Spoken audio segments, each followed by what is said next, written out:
Abramos a palavra de Deus em Gênesis capítulo 4. A gente fará a leitura do verso 1 ao verso 16. Gênesis capítulo 4, do verso 1 ao verso 16. E nós temos aqui, nesta narrativa, a descrição do primeiro culto, pelo menos registrado nas Escrituras. Talvez tenha havido outros momentos de culto, mas nós temos aqui o registro deste culto que foi realizado após a queda, envolvendo Caim e Abel.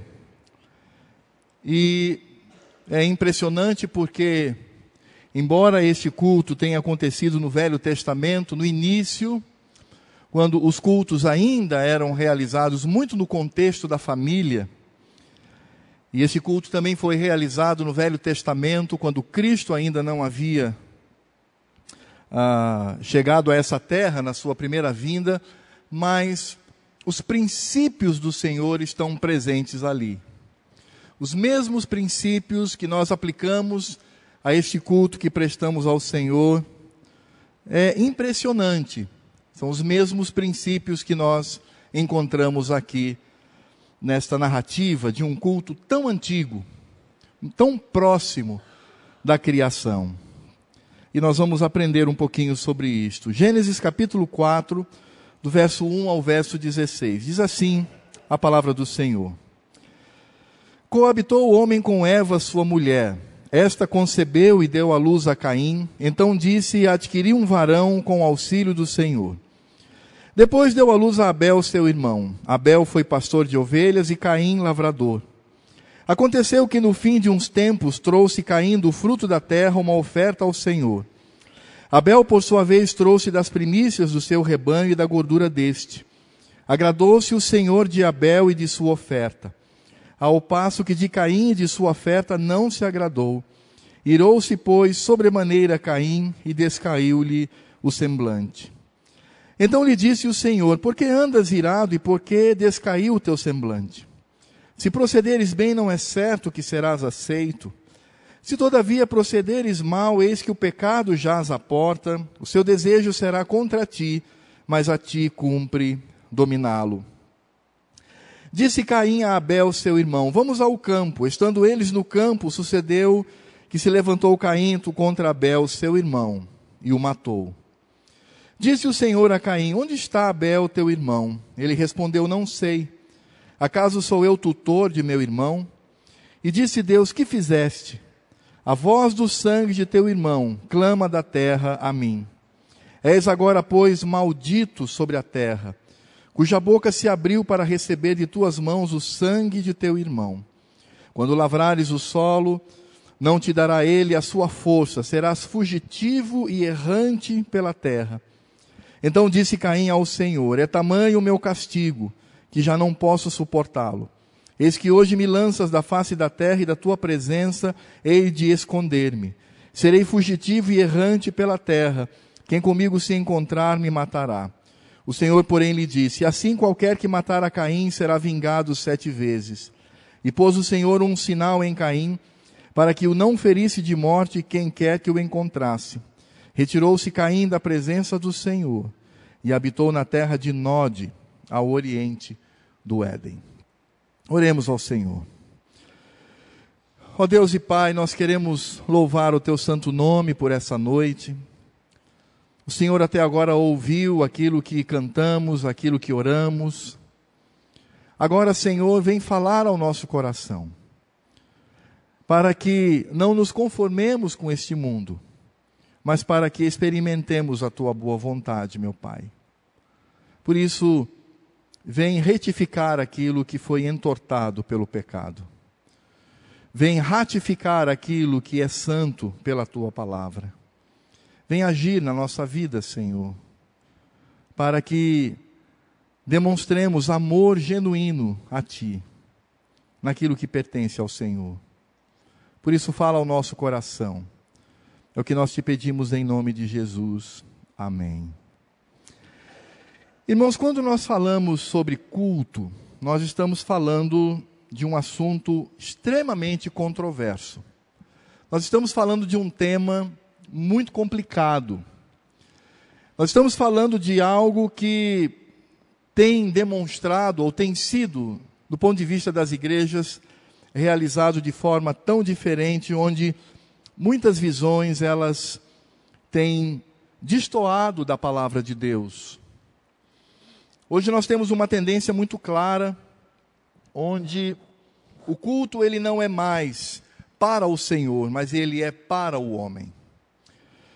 Hoje nós temos visto muitas comunidades que têm se utilizado do culto para satisfação pessoal. Canta aquilo que eu gosto, canta do jeito que eu gosto, prega da maneira como me agrada, prega da maneira que venha enaltecer o meu coração. As pessoas elas querem sair do culto cheias, querem sair leves. As pessoas querem a dizer, o culto foi uma bênção. Puxa vida, eu entrei lá tão cabisbaixo e saí de lá tão inflado, tão cheio. Quando na verdade deveria ser o contrário, não é mesmo? Porque quem diante da presença do Senhor pode entrar cabisbaixo e sair inflado? Quem diante do Senhor pode dizer, eu vim quebrantado, mas saí daqui retumbante, como uma gazela, saltitante? Tenho isso. É claro que no culto nós devemos nos alegrar, mas não porque ele nos satisfaz. O culto deve nos alegrar porque nós estamos cultuando ao nosso Deus. É um privilégio. É uma bênção cultuar ao Senhor. O culto não deve nos alegrar porque a música muito bem cantada, porque a pregação muito bem articulada satisfizeram o meu coração. O culto deve me alegrar porque eu louvei e glorifiquei ao meu Senhor e eu ouvi da sua palavra. Entendem a diferença? Por um lado, é o homem que é o centro. Este é o centro. Então nós vamos agora realizar um culto que venha satisfazer este homem, principalmente o visitante. Traga os visitantes não crentes, para que eles se sintam bem aqui. Como é que um depravado pode se sentir bem diante da presença santa do Senhor? Ele tem que reconhecer o seu pecado e se render a Cristo. A alegria não é por nossa causa, a alegria é por causa do Senhor. A felicidade não se dá porque eu me senti bem, a felicidade se dá porque Deus, por seu amor, mais uma vez falou ao meu coração, retificando a minha vida, santificando a minha vida. E Ele fez isto com carinho. Porque Deus poderia mandar um raio lá de cima e nos consumir, como fez com Uzá. Deus poderia matar, como fez com tantos no passado que afrontaram ao Senhor, principalmente no culto. Mas não. Ele, de maneira tão paternal, Ele nos chama e Ele nos exorta para termos uma vida de santificação. Mas é interessante porque essa questão do culto, se o culto de fato deve ser direcionado ao Senhor, ou se o culto deve ser direcionado ao homem, isso não é de hoje. No texto que nós acabamos de ler, que retrata um culto cuja simplicidade salta aos olhos, mas os princípios demonstram esta realidade. O texto que nós acabamos de ler fala da humanidade após a queda. E nesse sentido nós podemos perceber claramente tudo aquilo que se desenrola em Gênesis, a partir do capítulo 3. O homem expulso do jardim da presença de Deus por causa do pecado. E agora então, esta humanidade recebe uma promessa lá em Gênesis 3,15, dizendo que da mulher viria a descendência que pisaria a cabeça da serpente. Mas ali também fala de outro tipo de pessoa que estaria no mundo. Portanto, quando nós olhamos para Gênesis 3,15, ele está falando aqui de duas sementes. A semente da mulher e a semente da serpente. É claro que significa dizer que as cobras elas produzem e que tudo aquilo que vem das serpentes literais é exatamente o que Deus está dizendo. Não, ambas viriam da mulher fisicamente.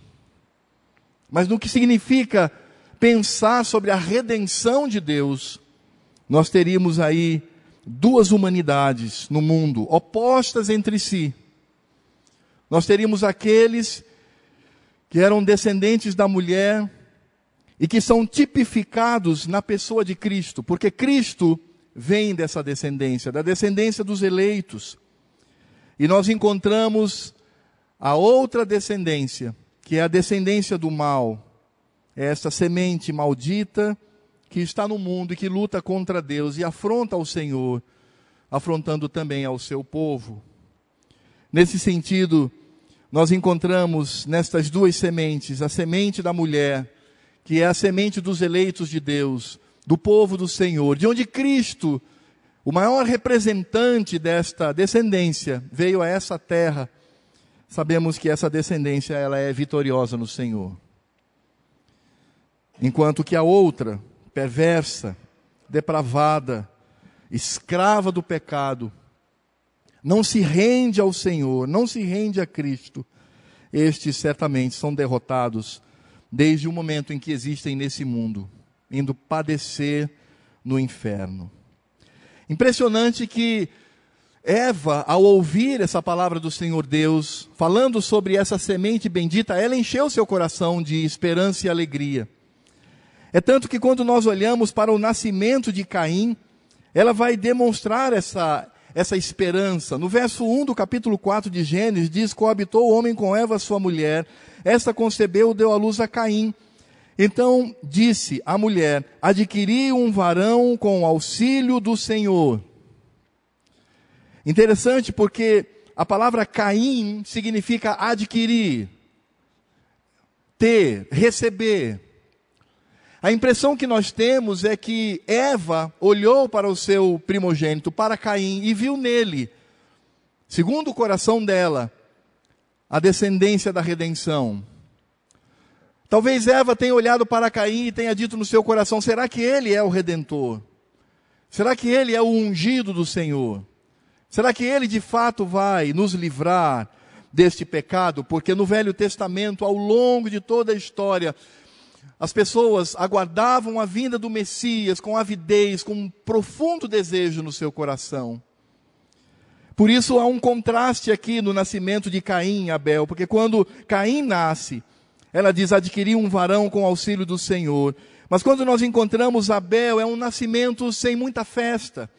No verso 2 diz: depois deu à luz a Abel, seu irmão. E aí depois vai dizer: Abel foi pastor de ovelhas e Caim lavrador. Não há nenhuma expressão de Eva. Não há nenhuma palavra de alegria. O próprio nome Abel, que significa vento, fraqueza, insignificância, já demonstra isso. Eva, no seu coração, a estrutura do texto nos mostra, ela olhou para Caim e no seu coração pensou que ali se tratava do Cristo que iria resgatar, ou pelo menos aquele que havia nascido como descendência bendita do Senhor. E quem sabe Abel, cujo nome já disse, significa sopro, vento, fraqueza, quem sabe ele não era da descendência especial. Mas, irmãos, é impressionante porque quando nós olhamos para a narrativa, nós vamos perceber que Eva estava enganada, não quanto à promessa do Senhor, da vinda do Redentor, mas quanto quem seria da semente bendita, no que se refere a Caim e Abel. Ela se enganou.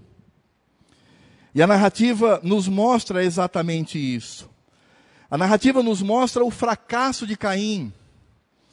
Nos mostra como este homem, que a princípio se aproxima do Senhor, ao final ele é retirado da presença de Deus.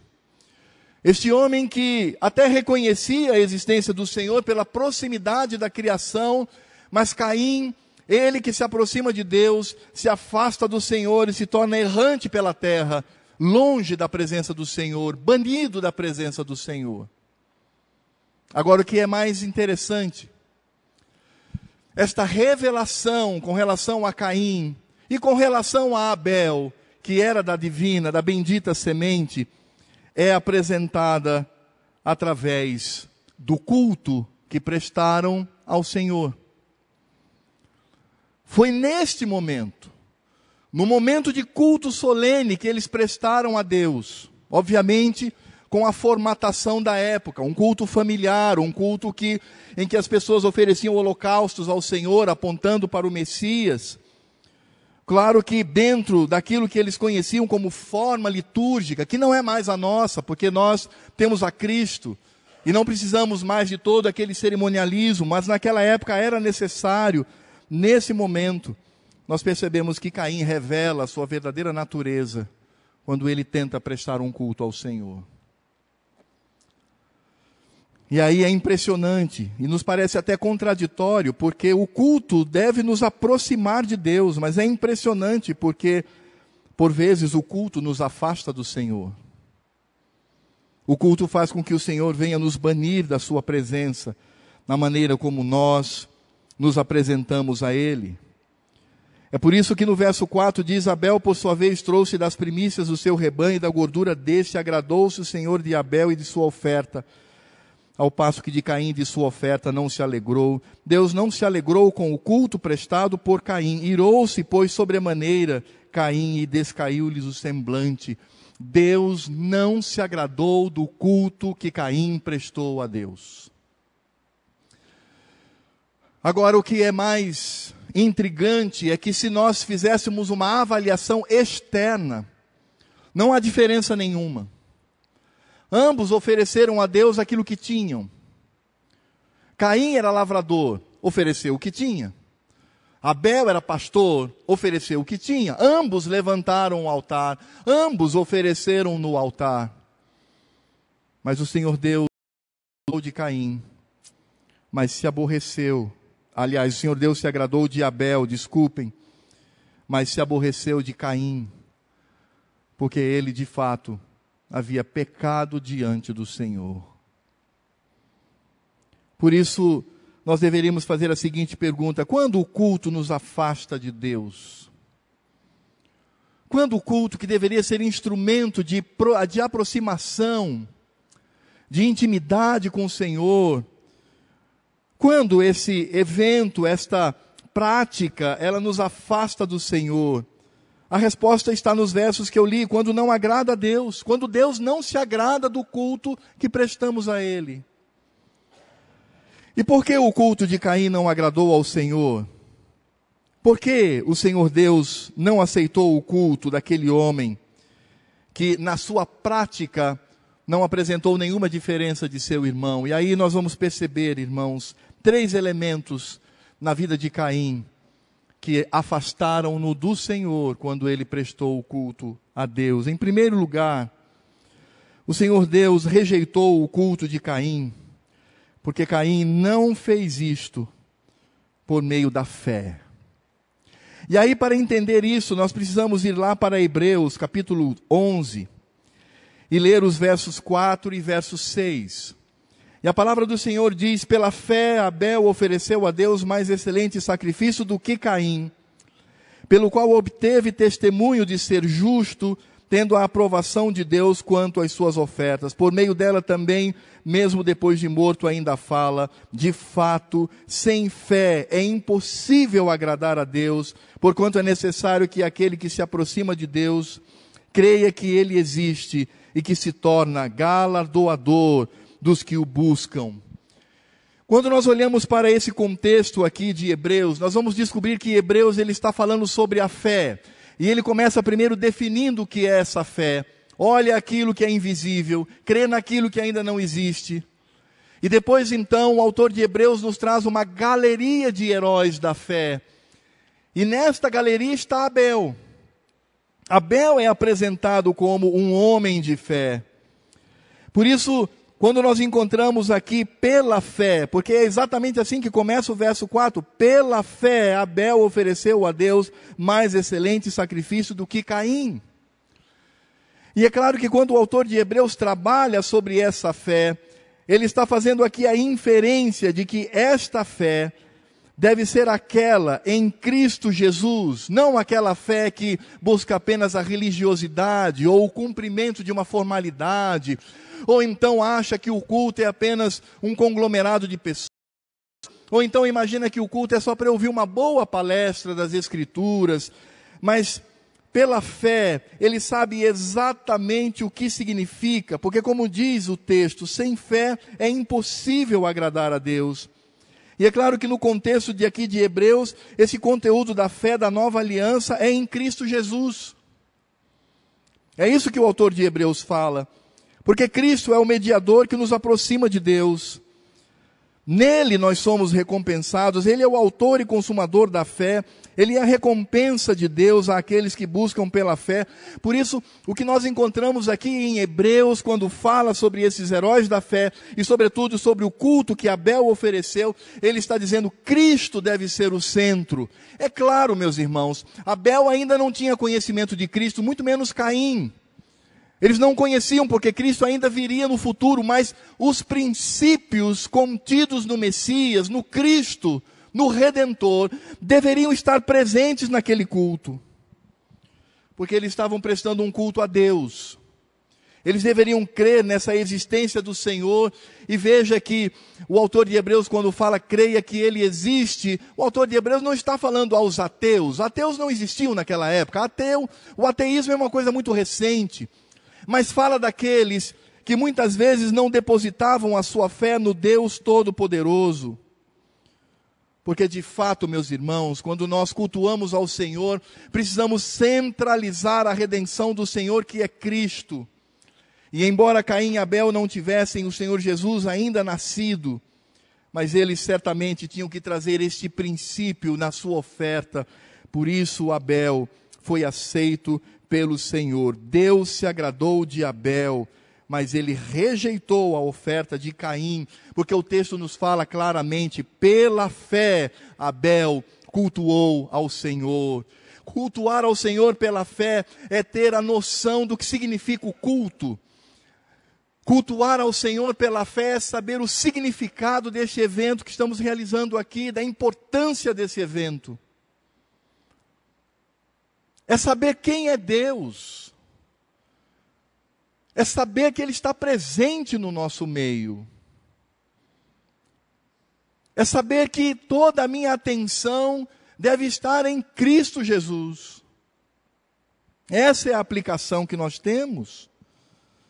Não é ficar preocupado e de vez em quando olhar para o celular no WhatsApp ou nas mensagens para ver se aquela pessoa enviou a mensagem que eu tanto preciso. Não é no momento do culto você sair porque quer pegar uma fresca lá fora, quer beber uma aguinha. Não é no momento do culto eu estar cochichando com as pessoas assuntos que não são pertinentes ao momento em que estamos aqui. Não é simplesmente tendo um bebê à frente, no colo de sua mãe, e eu aqui começo a brincar com ele, desvirtuando a minha mente daquilo que eu estou fazendo. São aplicações práticas para que percebamos o que significa oferecer um culto a Deus pela fé. Crendo na obra redentora de Cristo, centralizando a Cristo. Meu irmão, se nessa noite Cristo não é o alvo da sua atenção, o culto que você está oferecendo nessa noite não é pela fé. Se Deus, pela fé no seu coração, é aquele que está presente, e eu estou, nesse sentido, reconhecendo a presença do Senhor, prestando esse culto a Ele. Se o meu sentimento não é este, eu preciso reavaliar a minha fé. Eu preciso reavaliar os meus conceitos sobre o Senhor Deus.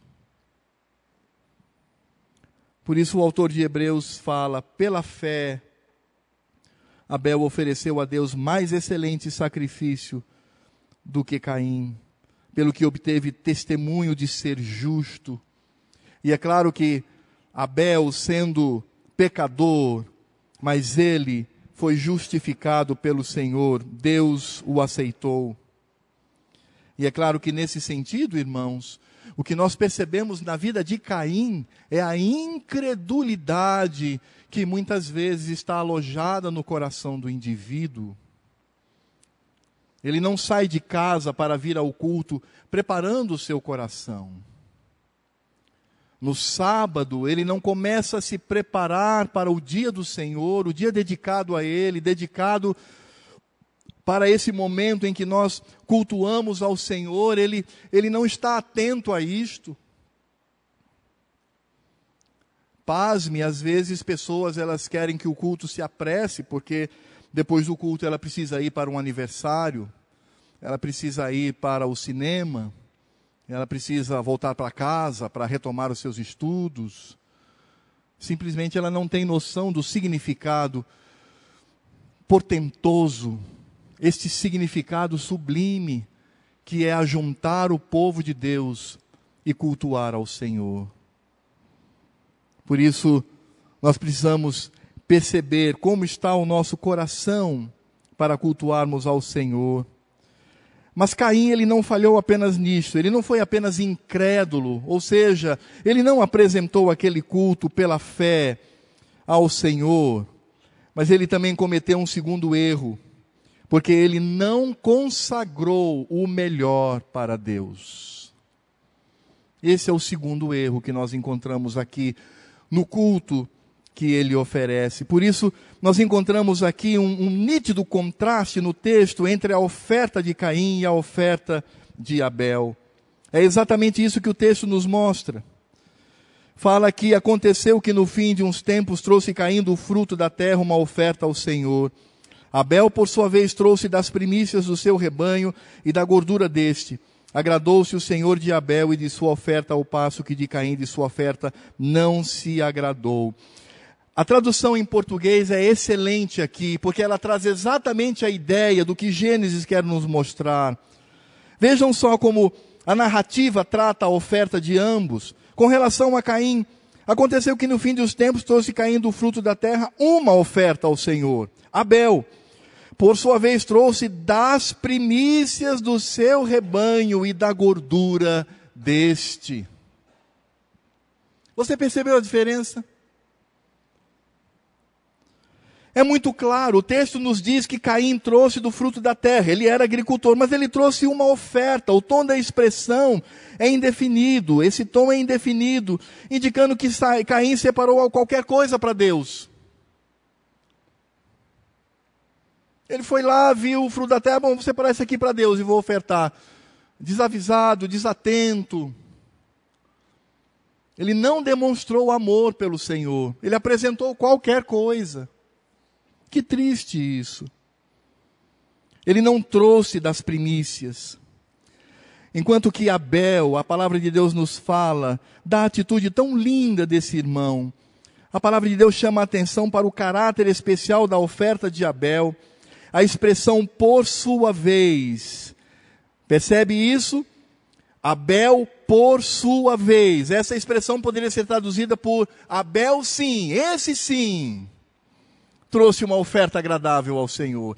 Este sim, demonstrou seu amor, a sua dedicação ao Senhor. Este sim, trouxe aquilo que de fato agradou a Deus. E a palavra do Senhor nos diz que Abel trouxe das primícias. Sabe o que significa primícia? As primeiras crias que nasceram do seu rebanho. Todas elas nasceram, ele disse, bom, essas daqui são as primícias. Essas primícias, delas eu tirarei aquilo que ofertarei ao Senhor.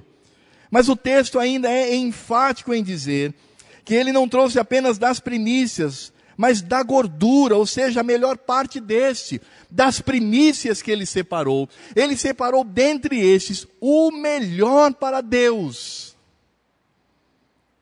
E prestou culto ao Senhor. Que coisa linda. Abel demonstra o seu amor para com o Senhor. Caim não, Caim trouxe qualquer coisa. Ah, é para ofertar? Então vamos lá, vamos pegar aqui pegar essa melancia, essa abóbora, vamos pegar, pronto, tá bom. Colocou lá e tentou cultuar a Deus.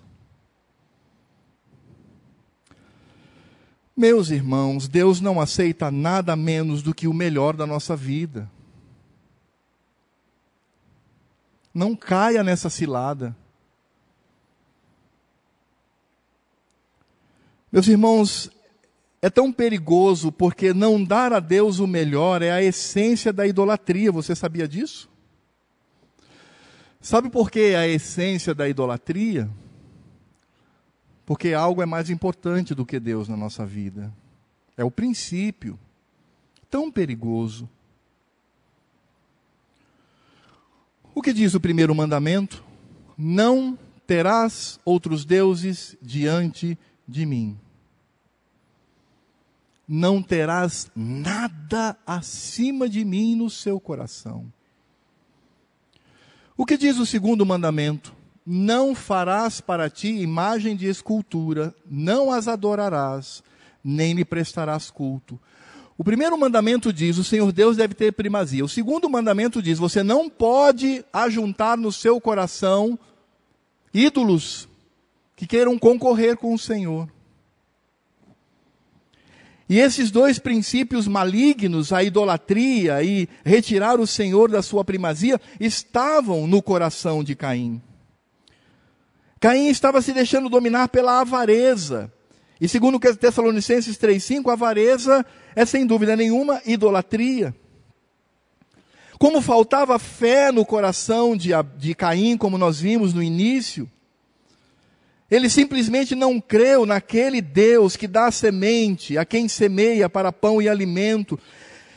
Caim, que não tinha fé no seu coração, ofereceu o pior, porque ele percebeu que poderia dar qualquer coisa a Deus. Ele se esqueceu de que não poderia reter aquilo que pertencia ao Senhor.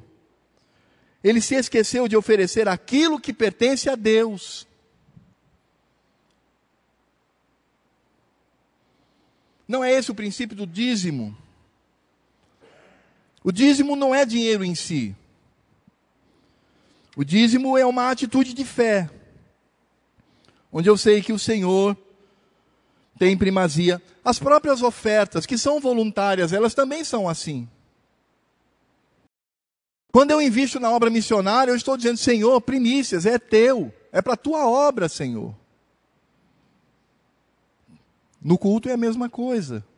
E o culto acontece no dia do Senhor. O que oferecemos a Ele? Meus irmãos, talvez fazendo uma aplicação prática, é como aquela pessoa que diz assim, hoje eu não vou ao culto. Por quê? Porque eu tenho que estudar, porque amanhã eu tenho uma prova.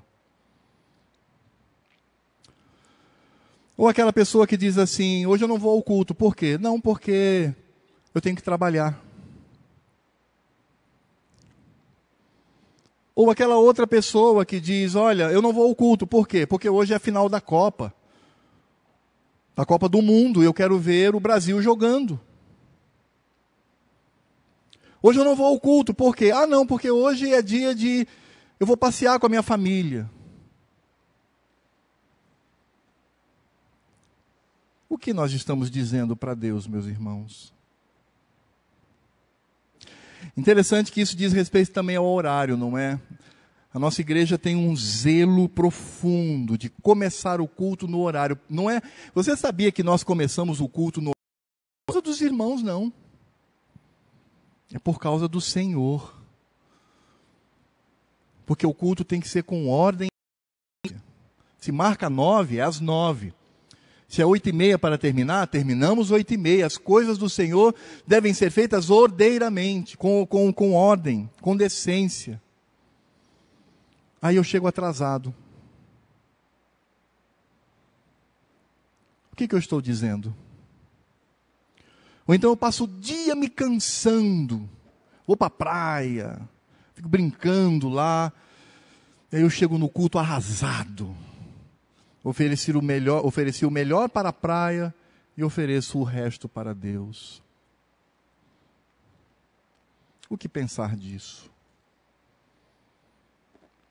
O que é oferecer o melhor para o Senhor? O que podemos aprender com o erro de Caim e com a atitude de Abel? É a aplicação dos 2 primeiros mandamentos. Não ter nada acima do Senhor. E não encher o coração de ídolos concorrendo com o Senhor. Por isso, para o crente, qualquer atividade que ele realize, salvo aquelas que são por misericórdia, salvo aquelas que vão glorificar diretamente ao Senhor, tanto quanto ele faria no culto. E aí eu digo para os irmãos, Somente atos de misericórdia. Se você vem para a igreja e vê alguém acidentado e você para ajudar, isso é um ato de misericórdia. Ou então você vê alguém sendo assaltado e você vai ao auxílio daquela pessoa. Isso é um ato de misericórdia. Isso cabe no dia do Senhor. Porque não é para mim. O que não cabe no dia do Senhor e o que não pode tomar o culto do Senhor são atividades para mim. Porque é para o Senhor. É dedicação ao Senhor. É oferta para o Senhor.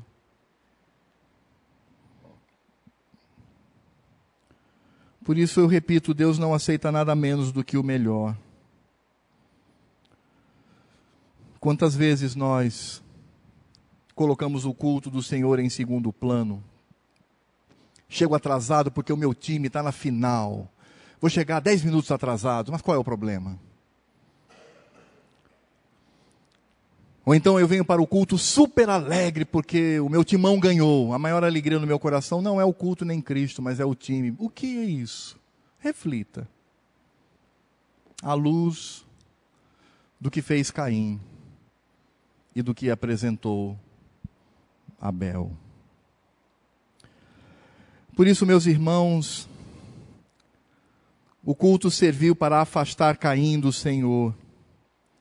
Não apenas porque ele faltou a fé, não apenas porque ele não consagrou o melhor para Deus, da sua vida, das suas forças, mas Caim também não deu lugar ao arrependimento diante do Senhor.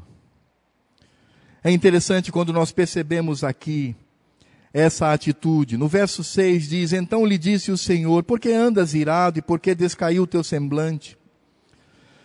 Se procederes bem, não é certo que serás aceito. Olha que afirmação do nosso Deus amado, querido.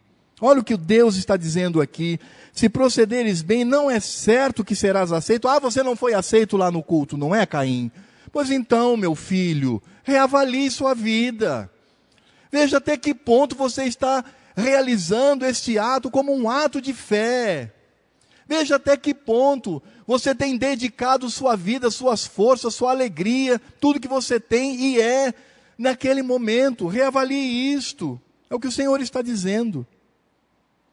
Se todavia procederes mal, eis que o pecado jaz à porta, o seu desejo será contra ti, mas a ti cumpre dominá-lo. Essa linguagem é uma linguagem que precisa ser compreendida. Quando o Senhor diz o pecado jaz à porta, imagine como se alguém ligasse para a sua casa e dissesse assim: rapaz, na saída da sua casa está cheio de cobra venenosa.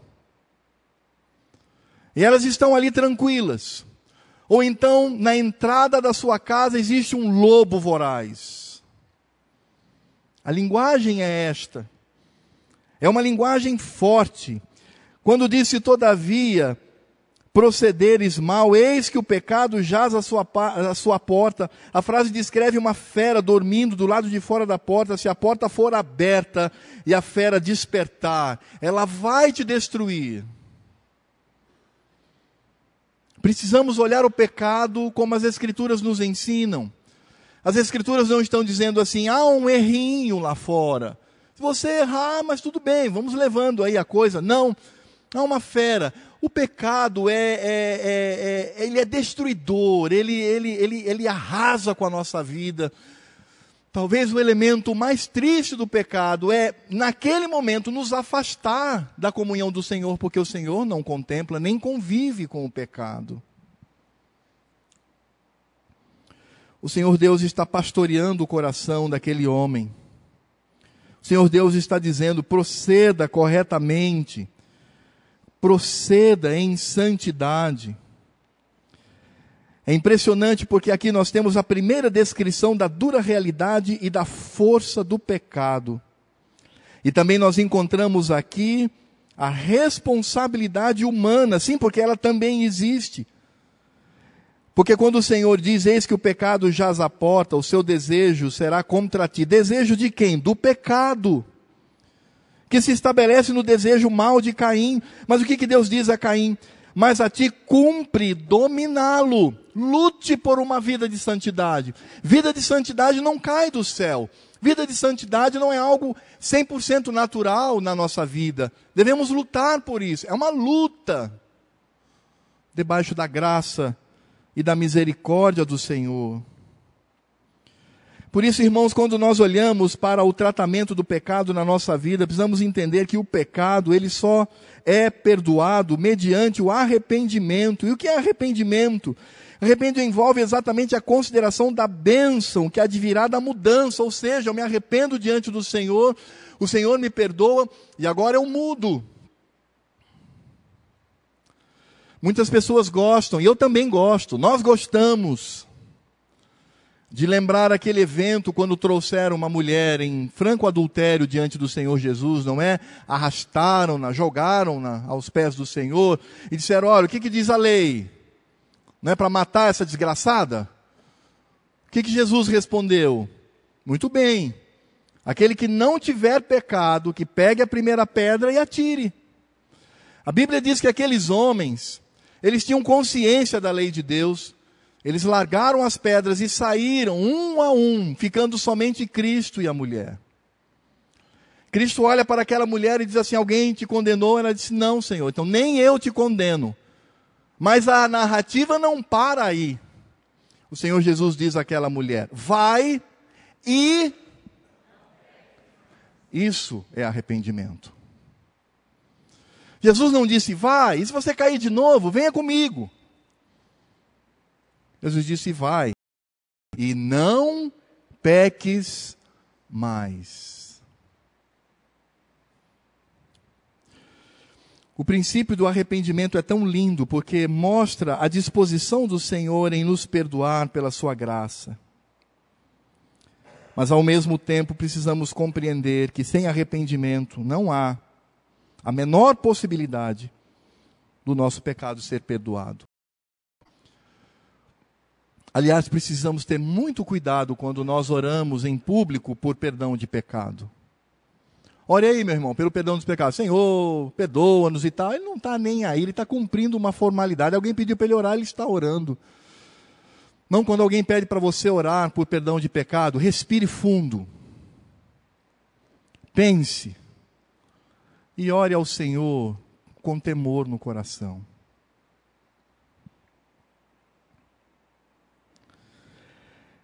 É impressionante, irmãos, que Caim não viveu essa justificação pelo seu pecado. Caim não se arrependeu. Antes, pelo contrário, Caim demonstrou ser do maligno, porque assassinou seu irmão. É isso que a palavra de Deus diz. Caim agiu como agiu, porque ele era do maligno. Ele não era do Senhor. E ele assassinou ao seu irmão por inveja, porque as suas obras eram más, e a de seu irmão justas, como diz 1 João 3,12. É muito claro isto. Como a palavra de Deus nos mostra que Caim agia unicamente por conta do seu pecado. O justo Abel, divina semente, padece e morre pela mão do injusto. Você sabia que quando Abel morre pela mão de um injusto, aqui nós temos uma tipificação de Cristo, que morreu na sua justiça, pelas mãos do injusto. Claro que Abel não era, e nem ele era sem pecado, mas naquele momento ele estava justificado pelo Senhor. Isso aponta para Cristo, porque Abel era da divina semente. É por isso que a palavra do Senhor fala claramente que o sangue de Abel começou a clamar ao Senhor. Mesmo depois de morto, Abel ainda fala, como diz Hebreus capítulo 11, verso 4. E nesse sentido nós percebemos claramente que o Senhor ainda dá uma nova oportunidade para Caim, porque Deus é o Deus das oportunidades no que diz respeito ao arrependimento. Diz a palavra do Senhor no verso 8, disse Caim a Abel, seu irmão, vamos ao campo. Estando eles no campo, sucedeu que se levantou Caim contra Abel, seu irmão, e o matou. Pecado sobre pecado. Verso 9, mais uma vez o Senhor vem ao encontro de Caim. Onde está Abel, teu irmão? Ele respondeu, não sei. Acaso sou eu tutor de meu irmão? Irreverente. Não temia o Senhor, não temia a Deus. Ele não tinha temor no coração, mesmo diante da presença santa do Senhor. Nesse sentido, ele estava endurecido pelo engano do pecado, não havia arrependimento, havia apenas desejo de se afundar cada vez mais no pecado.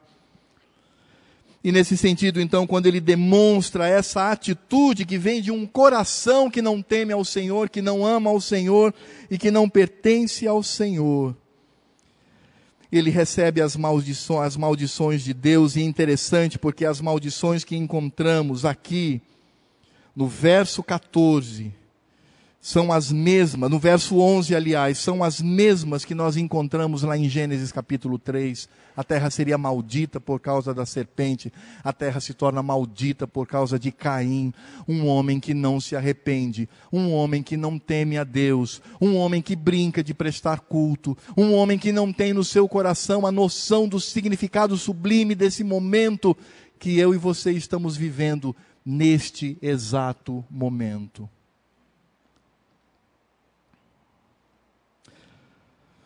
Não é à toa que o Senhor Deus lá em Isaías diz, eu odeio a mistura de iniquidade com o culto. O Senhor diz isto.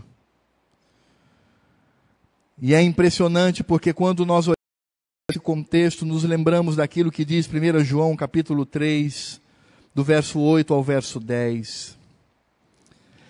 Diz assim, aquele que pratica o pecado procede do diabo, porque o diabo vive pecando desde o princípio, desde lá. Para isso se manifestou o Filho de Deus, para destruir as obras do diabo. Aleluia por isto. Todo aquele que é nascido de Deus, como fora Abel, não vive na prática do pecado, pois o que permanece nele é a divina semente. Nisto são manifestos os filhos de Deus e os filhos do diabo. Aquele que não pratica a justiça não procede de Deus, nem aquele que não ama a seu irmão, Caim. Simplesmente Caim. E é interessante porque depois no verso 12, João vai falar especificamente de Caim como sendo do maligno. Ele não se arrependeu. Por isso o Senhor o baniu e não aceitou o culto que ele prestou. O que nós aprendemos, irmãos, é que o que nós estamos fazendo aqui neste momento não é uma palestra, não é uma conferência, não é um seminário, não é uma aula. Nós estamos na presença do Deus Todo-Poderoso que espera de nós um culto aprazível ao seu coração. Neste momento nós estamos antecipando o dia eterno em que estaremos com Cristo, glorificando o seu nome para todos sempre. Guardar o dia do Senhor é apontar para aquele dia eterno, o sábado eterno, o descanso eterno, quando estaremos todos juntos, glorificando ao nosso Deus, como nos diz a palavra do Senhor. Por isso Caim, ele foi rejeitado pelo Senhor. O culto que deveria aproximá-lo de Deus, o afastou do Senhor. Ele não fez pela fé. Ele não se apresentou e não apresentou o melhor para Deus. E ele não se arrependeu. E qual é o resultado disto? Ora, é claro, o resultado disto é o fim de todos aqueles que procedem do maligno. A palavra do Senhor diz que Caim se escondeu da presença do Senhor. Ele perdeu o referencial da vida, da bênção do Senhor. Ele se tornou um fugitivo errante. A palavra fugitivo descreve o cambalear errante de um bêbado, que não sabe de onde veio nem para onde vai. completamente perdido na sua própria existência, longe de Deus, indo a passos largos para a condenação eterna. Caim não era crente. Ele não era do Senhor. Por isso, e daí as suas atitudes. A palavra do Senhor nos diz que ele vai para a região de Nod. É o que nós encontramos aqui no verso 16. Retirou-se Caim da presença do Senhor, ou seja, foi banido e habitou na terra de Nod. Nod significa terra dos fugitivos, terra dos banidos. E isso de fato aconteceu porque ele não era do Senhor. Por isso ele prestou aquele tipo de culto para Deus. E por isso ele teve aquela reação com Deus, quando Deus o procurou para que ele se arrependesse. Ele não era do Senhor. É claro que, voltando para a narrativa, o Senhor Deus providenciou a divina semente. Abel estava morto. Mas é impressionante porque a palavra de Deus nos diz que Eva teve um outro filho que se chamou Sete. A palavra Sete em hebraico significa designado. Por isso ela disse ao nascer o seu filho: Deus me designou outra semente em lugar de Abel que Caim matou. Agora Eva sabia quem era Abel e de quem se tratava Caim. Ela disse: ele matou o meu filho, que era do Senhor, mas o Senhor providenciou outro. Foi designado. Por isso, irmão, somente agora ela entende que Abel era da semente redentora e Sete dá continuidade a essa semente, cujo representante maior veio para destruir as obras do diabo, que é Cristo. Por isso o Senhor fala daquele cujo sangue é aspergido sobre nós. O autor de Hebreus fala de coisas, nos diz que dele, ou sobre ele, que fala de coisas superiores ao que fala o próprio Abel, porque fala do perdão de Deus. Por isso o Senhor providenciou a divina semente para que Cristo viesse e nos resgatasse, para que juntos vivamos a vida com Deus. Deus te aceita em Cristo Jesus, não há nada em você, nem a sua fé, como muitos mentirosos pregam por aí. Nada, é Cristo. É a sua fé em Cristo. E em Cristo somos apresentados diante do Senhor. Quando Deus olha para você, Ele olha a Cristo. Quando Deus olha para o seu rosto, Ele vê o rosto de Cristo. Por isso somos aceitos. E por isso devemos glorificar a esse Deus que foi capaz de matar o seu próprio filho para morrer em lugar de pessoas como eu e você. Não podemos ser como Caim, que forjava uma vida com Deus, mas não tinha discernimento da profundidade, da alegria do que é ser do Senhor. Por isso, quando nós pensamos nas aplicações para a nossa vida, precisamos lembrar que nós estamos sob a nova aliança, mediada por aquele que é nascido de Deus, Cristo. Não estamos mais na antiga aliança, como Caim e Abel, mas na nova aliança, na manifestação do Cristo bendito, Senhor da nossa vida. Nós somos motivados pela fé que teve Abel, e somos advertidos pelo mau exemplo de Caim, que não era do Senhor. Por isso, irmãos, muito mais agora somos convidados a nos aproximar de Deus com fé, consagração e arrependimento. Levar a vida com Deus a sério. Nessa jornada que temos nesse mundo. Não somos desse mundo. Nós somos do Senhor. Porque devemos entender que sem estes elementos, a fé, a consagração do melhor e o arrependimento, o culto nos afastará de Deus. Que triste, não é? mas estamos em Cristo Jesus. E em Cristo Jesus podemos fazer com que o culto nos aproxime mais do Senhor. Porque naquele que é o autor e consumador da fé, Cristo, podemos usufruir da bênção da presença de Deus e da sua graça. Por isso Hebreus capítulo 12, verso 28, fala desta bendita atitude que temos, que deve suscitar em nós alegria, porque não é por nós, mas é por Cristo. E Deus nos aceita em Cristo. Por isso o Senhor Deus está aceitando este culto nessa noite, porque somos em Cristo e fazemos em Cristo Jesus. Nisto devemos nos alegrar. E devemos colocar no nosso coração, de forma bem especial, aquilo que diz Hebreus 12, 28. Vamos ler todos juntos. Por isso,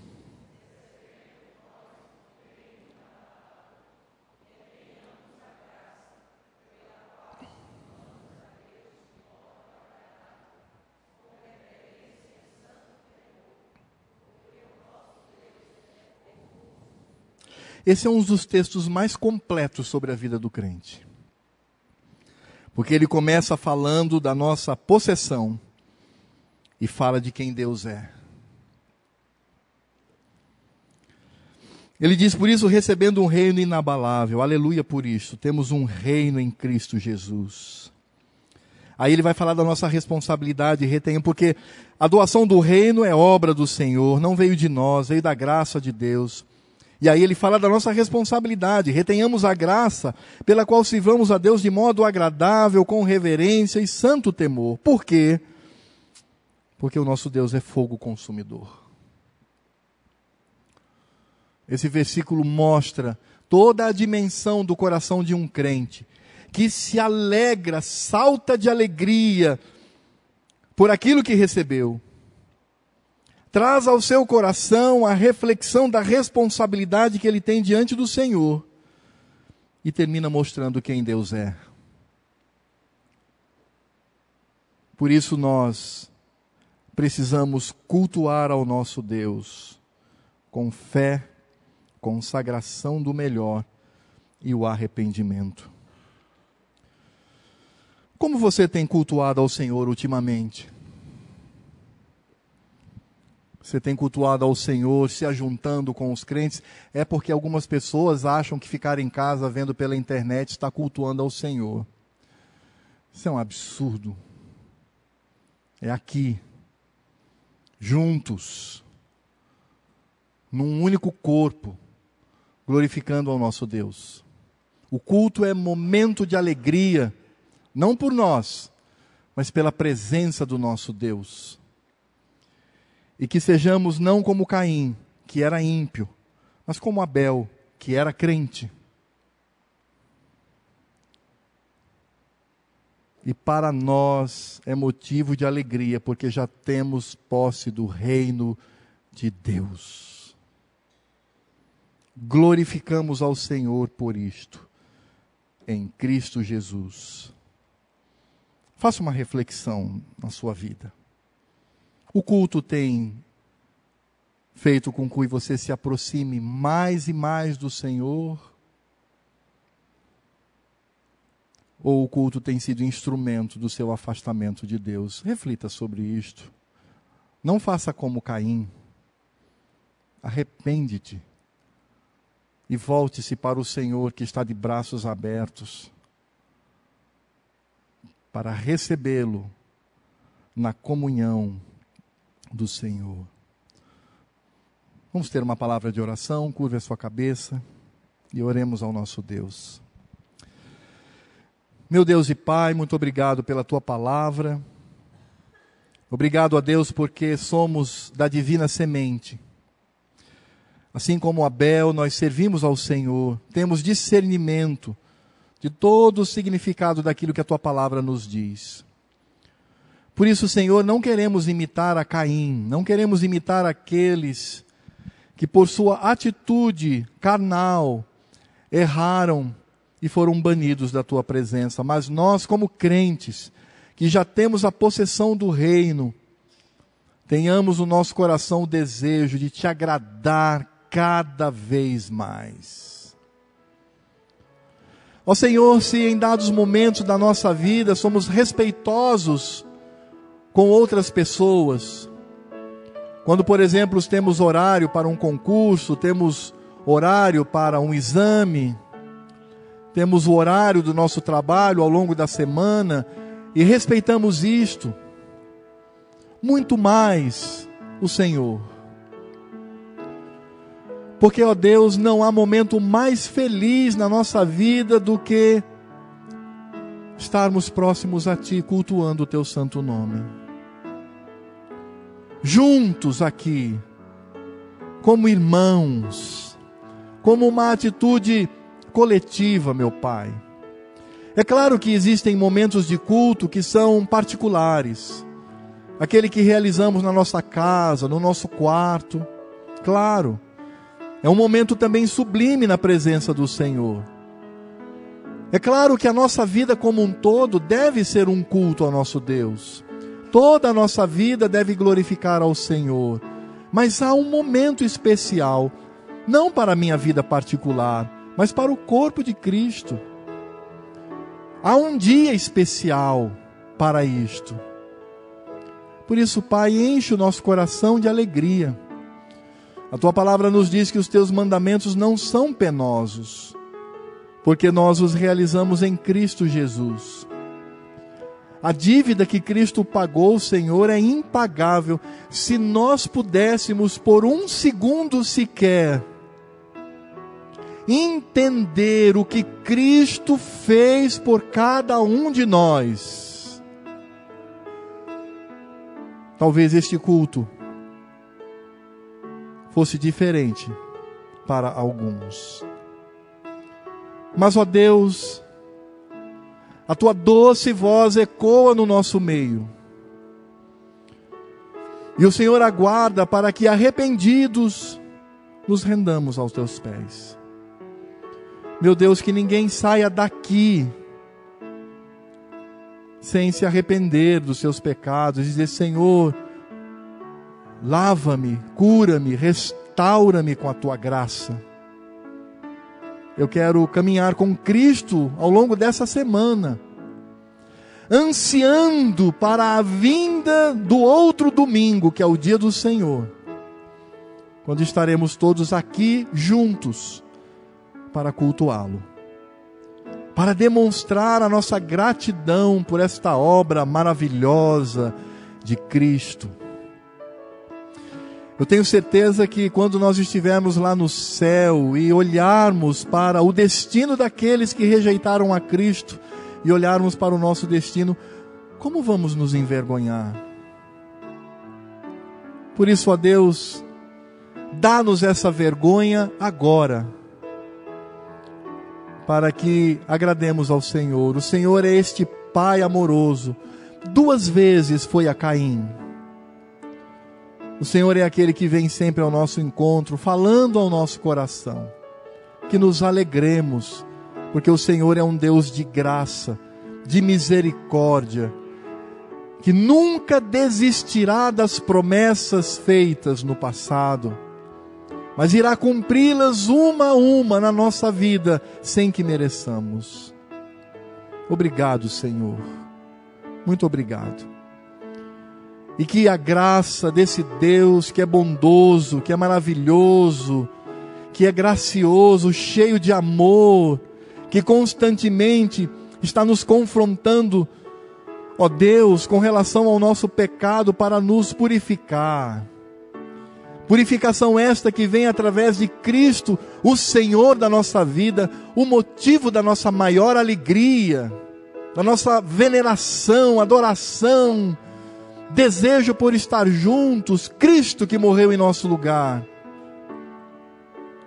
e que nos dá a certeza desta vida eterna com o Senhor, e que enviou o seu Espírito Santo para estar conosco aqui, nos conduzindo em segurança nesta jornada tão perigosa neste mundo, quando marchamos a passos largos para a eternidade com o Senhor.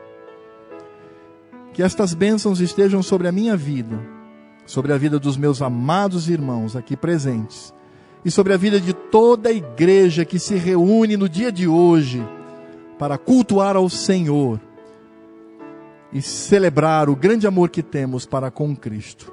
Até a vinda dele, até quando o Senhor voltar, quando nos levará para esse dia do Senhor eterno, de puro descanso, de glória, de alegria, de regozijo. Semeia isso no nosso coração, Pai. Amém.